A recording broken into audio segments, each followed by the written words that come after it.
Hello, this is your first lecture for the unit of ecology. I included things about characteristics of life because you are going to be studying how living organisms interact and have an interdependence on one another. And you can't really understand what living organisms are unless you understand what life means. So, our first lecture here is what is life? Biology is the class that you're in, and biology is the study of life. The prefix bio means life, and ology means the study of. So you can think of many other terms like psychology or physiology, which is the study of how things move. Psychology is the study of the psyche, which is how the brain works, things like that. So biology is the study of life. To understand biology, we also have to understand the chemical basis of it. And chemistry is the study of those properties of matter and how things combine together and how that dictates how they will interact with one another. So, one of our first units when you come back after we finish ecology will be biochemistry unit. It's probably our biggest one, and it is the foundational unit for the rest of the semester and the rest of the course. So, all of life is this random movement and attraction of molecules. You cannot understand anything without understanding chemistry. So, the molecules constantly move. They are bouncing off of everything that is around them. They are bouncing into other molecules and they're either repelled by them or attracted by them because of these little attractive the chemistry, the bonding, the repulsion or the attraction of the little tiny particles that make up atoms. So that's one of the things that we're going to study. Everything that you are, everything that the table that's sitting underneath your laptop right now, the air around you is all just this lovely mixture of atoms and how they interact with each other. So when we start to study life, we're going to look at those chemical compositions of it and understand it on a basis that we can't see, but we know is happening because of trial and error of chemists and experiments that have happened over the years. So, what do you think makes something living? So, I want you to take just a second and I want you to actually physically brainstorm and write down some characteristics that you think that something living would have. So, you can write down things like movement or breathing or just anything that comes to the top of your head that you look around and you see a living organism and what are some of the properties that it does. So pause the video for a second and brainstorm all the things that you think make something living. Okay, so you should have made a list of all the things that make something living to you. So we're going to kind of narrow that down and we're going to support some of it and kick some of it out. But I want you to look at this list that I've created, and I want you to write down now which one of these things that you think are living based off of your definition of life, what you brainstormed and put down as something that's living. So pause the video once again, go through and see which one of these things that you think are living that meet your criteria. Okay, so after you did that, you have some idea of what you think life is. Let's see if you were correct on some things, or let's see if you added some things that shouldn't have been there. So there's actually 8 accepted characteristics of life. Some textbooks only consider 6 or 7. There's going to be varying opinions with varying scientists. Some organisms or non organisms meet some of the criteria and don't meet some of the others, and there's always a debate between scientists of whether or not something is living. So these are the 8 that are currently accepted. This is a theory. Theories are things that can be changed in the future with the development of other science. So it's not totally factual, but it has never been proven false.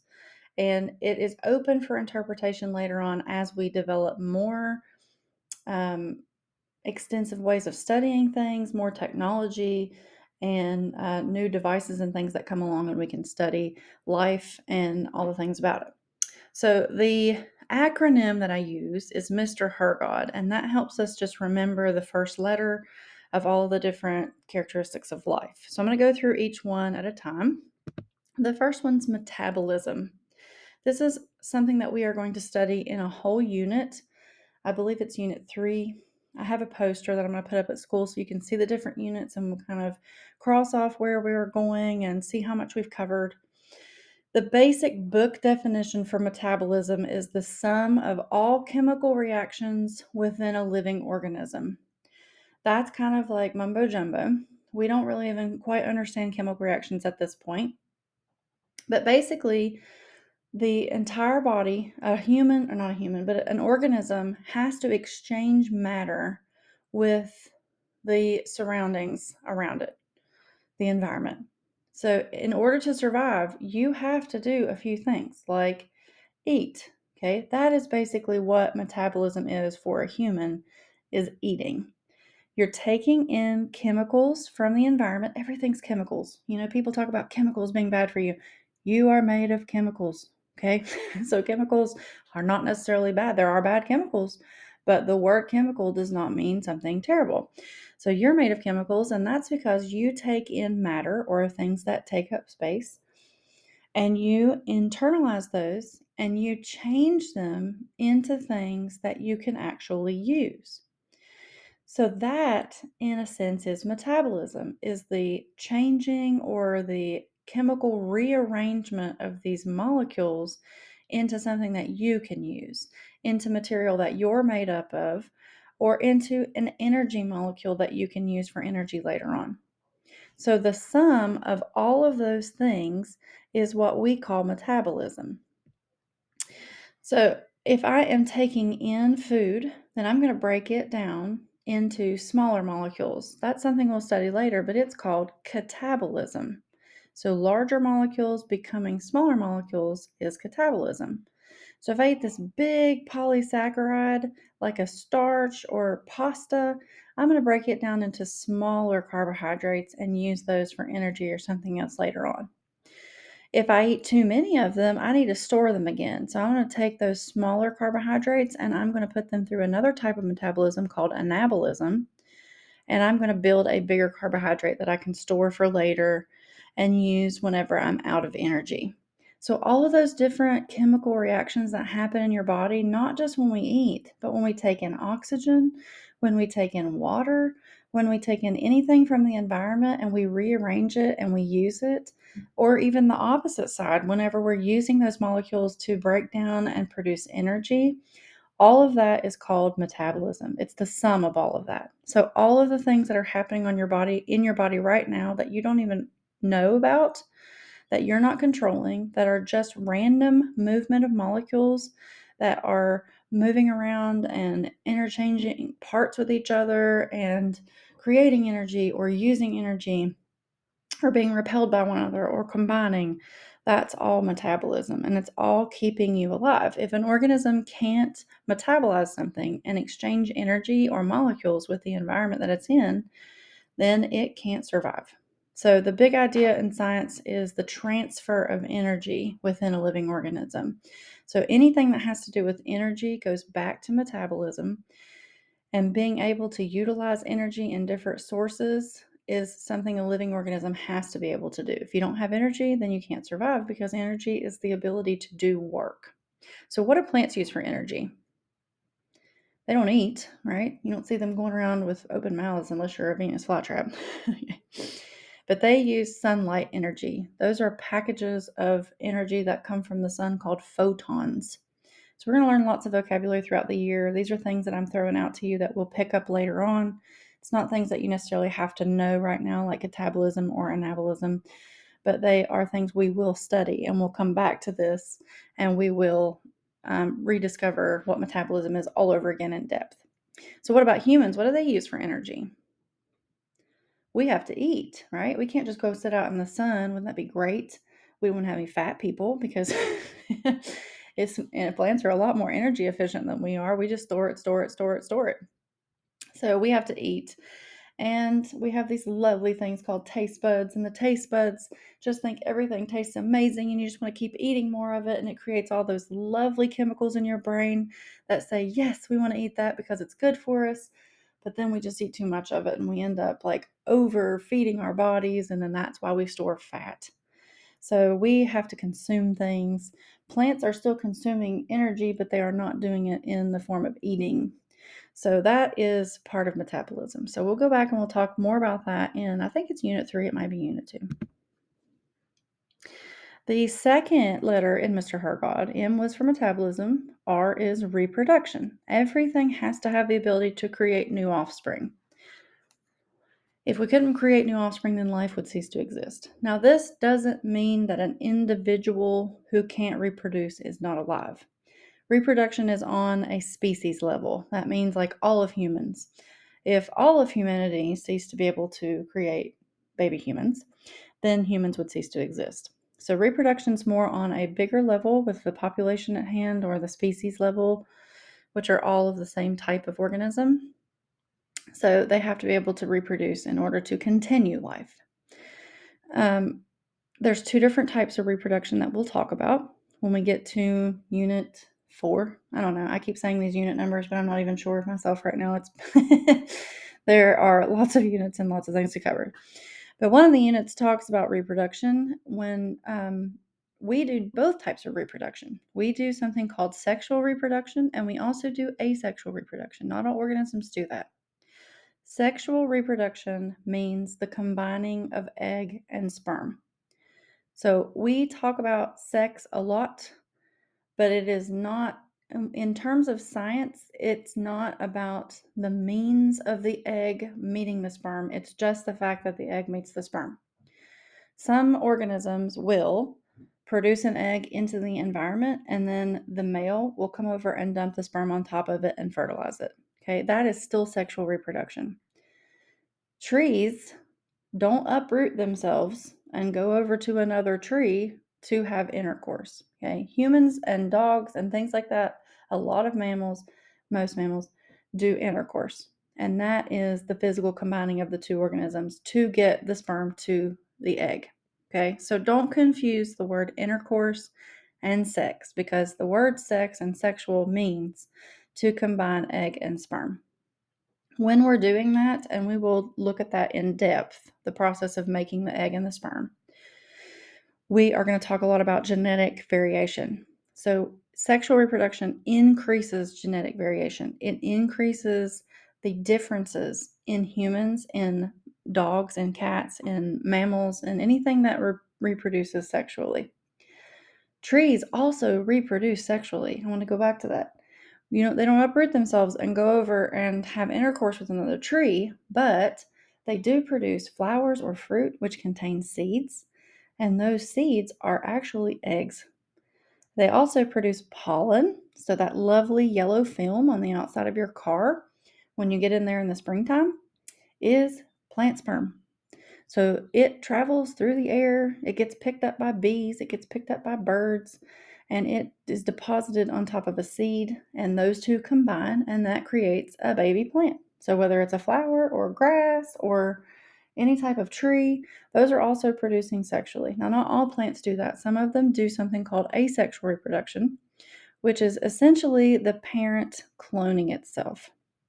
So when there is one parent and that parent produces offspring that are identical to itself, that's asexual reproduction. There's less genetic variation. There's less differences in the offspring. Every once in a while, there'll be a random mutation or something that occurs, and it will create an organism that's completely different, but it's very less likely.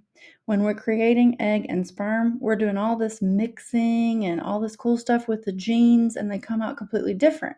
That's why, even though you are a sibling to your brother or sister and they have the exact same parents, you don't look anything alike, or sometimes you look a little bit alike, but you have very distinct differences because the way that those eggs and sperm were created each time mix things up and gave genetic variations, different genetic variation.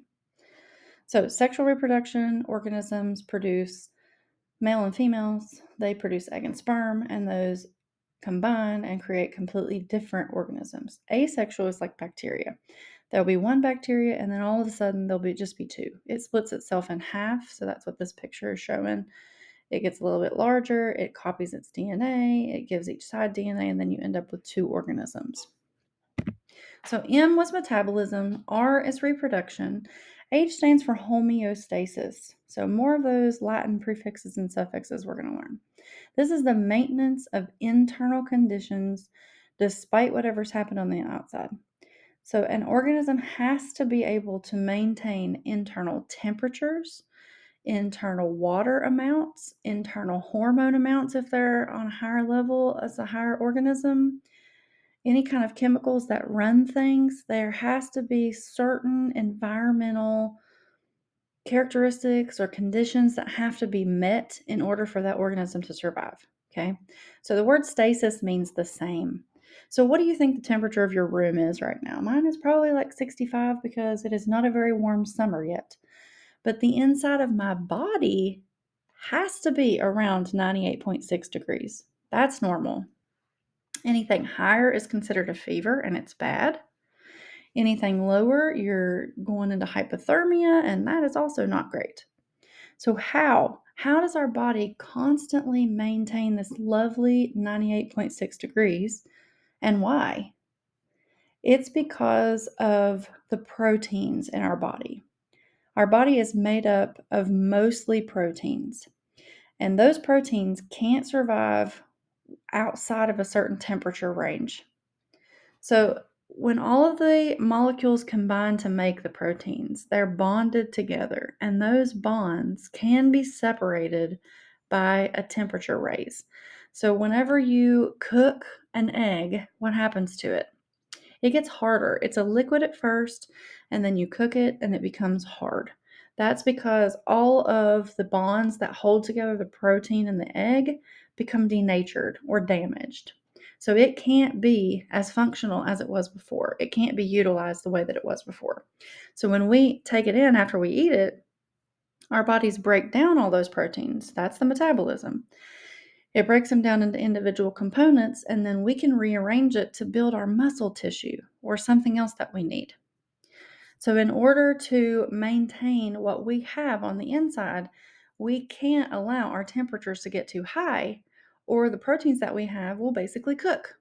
So, we're damaging parts of our brain, we're damaging our muscle tissues.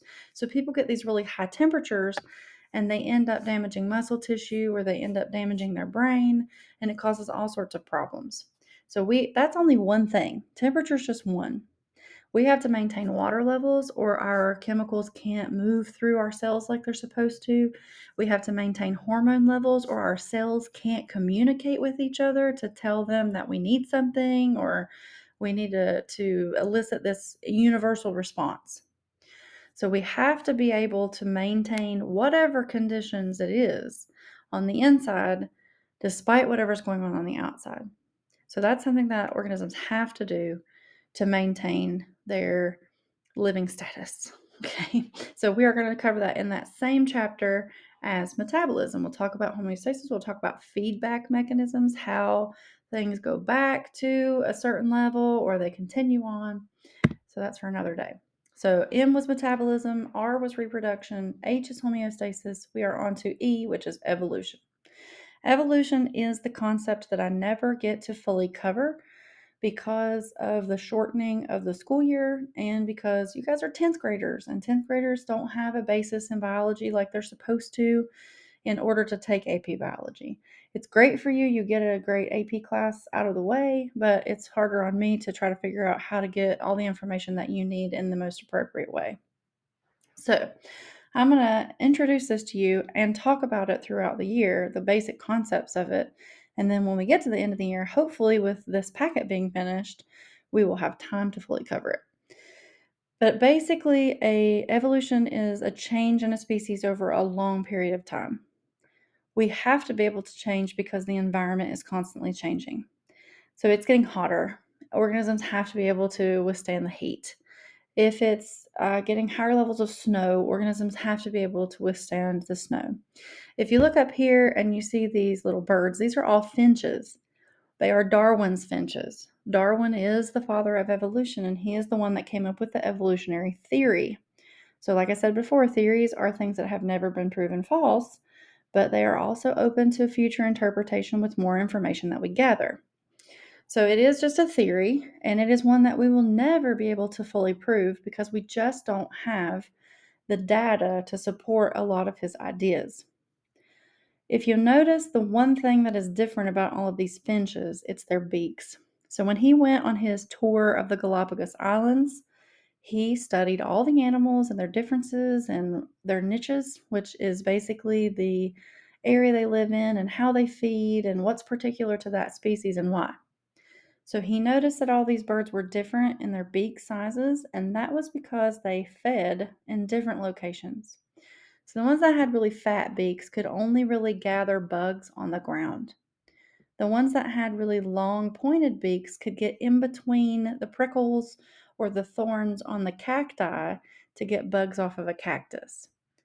So, what he hypothesized, and what we have seen as true in times recently, which we'll study when we get there, is that an organism was born normal with just this fat beak. So, every finch would have had that one fat beak and they would have been feeding off the ground. But then all of a sudden, as with everything, there was a lack of food. More finches, less bugs. So then the finches kind of ventured out and they tried to find bugs in other areas. Well, they have these big fat beaks, so they can't get in between the thistles or the prickles or anything in between the plants on the cacti or the thorns on the cacti. So they would have started to starve and to die off. Well, then what is proposed happened is a random mutation, which they do happen. Mutations in the genetic code that makes that beak. So the beak is made up of different molecules and proteins, and those are built based on a set of instructions which comes from DNA. If the set of instructions in DNA is changed, then it changes the product. Everything's about the instructions and the structure and how it's used. Structure always equals function. So if there was a change in the genetic directions for how to make this beak, then a random bird would have emerged with a pointy beak instead of the fat one. So when that happened, he said, "Hey, I can go over here to these cacti and I can get in between their little prickles and I can grab the bugs in there." So he would have had a whole smorgasbord to himself to eat, and he would have lived to survive. When he lives and well, he would have survived basically. When he survives, he lives and he can reproduce. So when he reproduces, he passes on all of his genetic information to his offspring. So guess what his offspring are going to look like? They're going to have the little pointy beaks. So then there would be a whole new slew of finches that would have the pointy beaks and could eat on the cacti. So that's basically what evolution is. So here was another example that I had. If the climate in West Virginia changes and it's now 25 degrees Fahrenheit all year round, you might have two types of deer. One that has a thinner fur and one that has a thicker fur. The deer who are going to be able to survive and reproduce are those with the thicker fur. So after several generations, long periods of time, all the deer are going to have thick fur in that area if the environment stays that change. So, evolution is about surviving to be able to reproduce, and that is what we call fitness. Fitness is not about buff or the best metabolism or the best muscles. Fitness is about having a characteristic that enables you to survive the environment you're in. Now, in a different part of the world, those finches may never evolve. The pointy beak may be born and he may not get enough food to survive because the other big beaks are taking over all the food on the ground and he may starve out and die. There may not be any cacti that he could survive off of, the bugs on those. So, depending on the area that you're in and what mutations arise, and mutations are random and rare, they don't occur all the time. So they may never happen, and there may never be evolution for another population of finches on a different island or on the mainland of West Virginia, somewhere in West Virginia. So fitness levels change with the environment, they change with what area the organism is in, and what may be something that makes you more fit in one area may make it weak for you and less fit in another area. So M was metabolism, R was reproduction, H was homeostasis, E was evolution. Our second R is responding to a stimulus. This kind of goes hand in hand with homeostasis, and some people combine them together. Our textbook, I believe, separated them, or one of the previous textbooks I've used, so I kept them separated.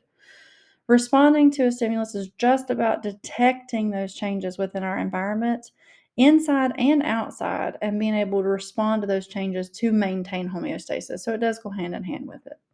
So our eyes, when we go out into the sunlight, our pupils restrict, or constrict, excuse me.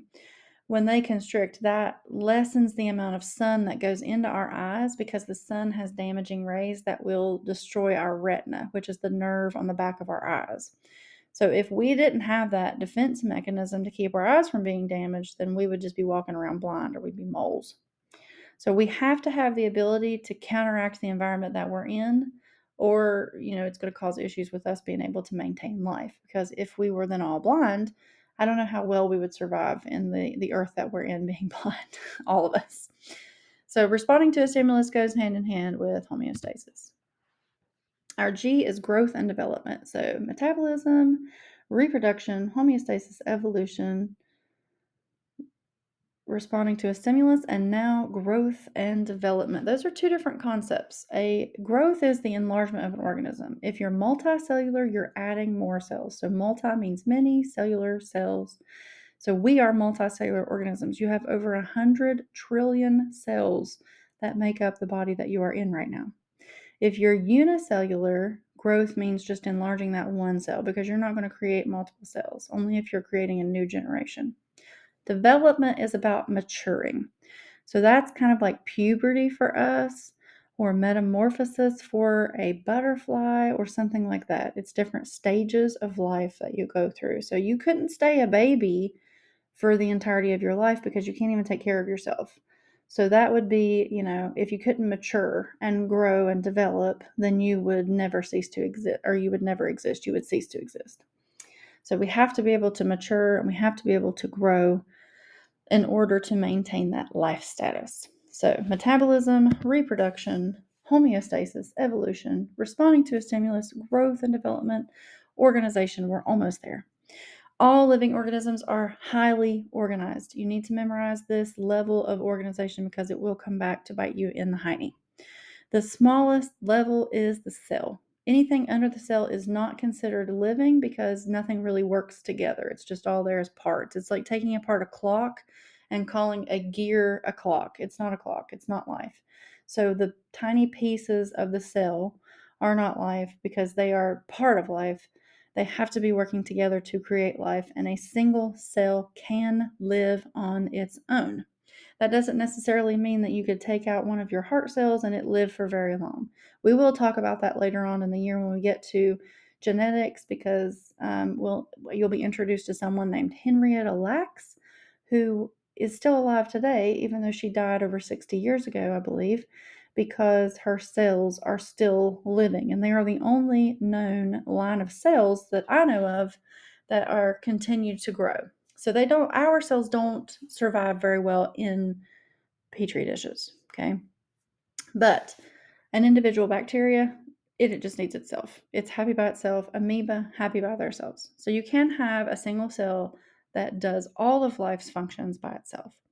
Our cells work together to create tissues, and then those tissues work together to create organs, and organs work together to make up organ systems. And then all the organ systems work together and they create the highest level of organization, which is the organism. So cells to tissues, tissues to organs, organs to organ systems, and organ systems to organisms. If you take anatomy, that is where the study of our course is. We look at the tissues and how they make up organs, and then we study all the different organ systems that make up just humans. So this is something they will go back and talk about. Is this something that happens on a cell level, on a tissue level, on an organ level? So some of these questions, you need to understand what makes up what. Last but not least is one that was added just a few years ago in my time of teaching, is DNA. So there's only 7 characteristics of life when I first started teaching, and it ended with the organization. But now we have DNA. So we had metabolism, reproduction, homeostasis, evolution, responding to a stimulus, growth and development, organization, and now DNA. In recent years, scientists have discovered that all living things contain DNA. So if you find DNA in some random cellular structure, then they automatically assume that it is living because DNA is basically the instructions for all of life's functions.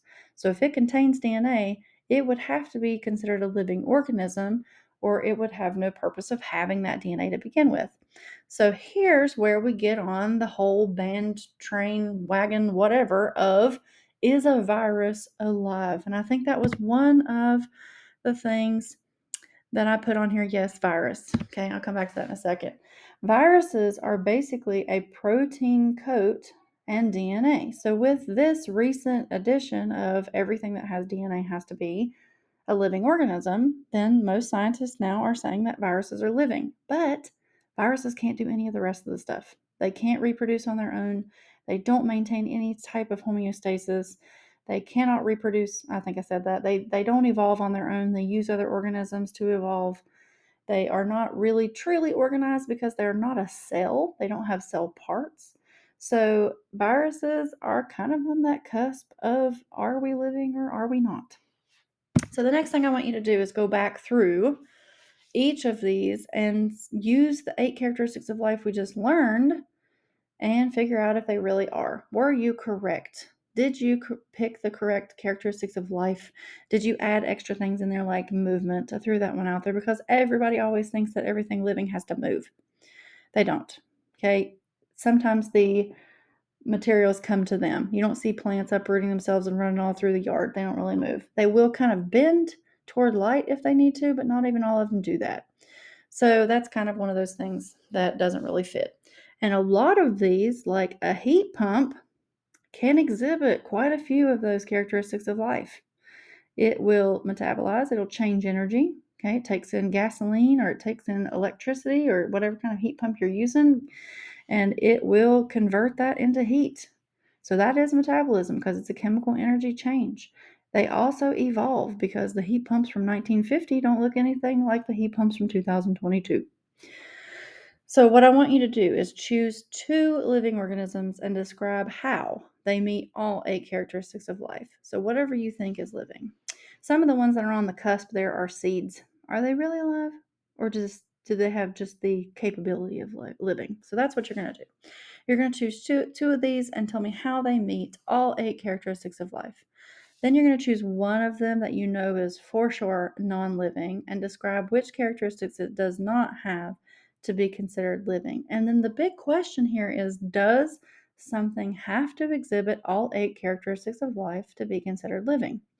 Yes, it does. Okay, so that's why the viruses are constantly on the edge of discussion with scientists, and they don't really know if they're living or not, or how to characterize life when it comes to viruses. So that is it. That is life. That was a little bit longer, but it's because life is what we are getting ready to study. And this lecture, all of these different components are the foundation and the basis of all the units that we're going to discuss later on in the year. So learn it. Good luck on the rest of your summer packet, and I can't wait to see you in August.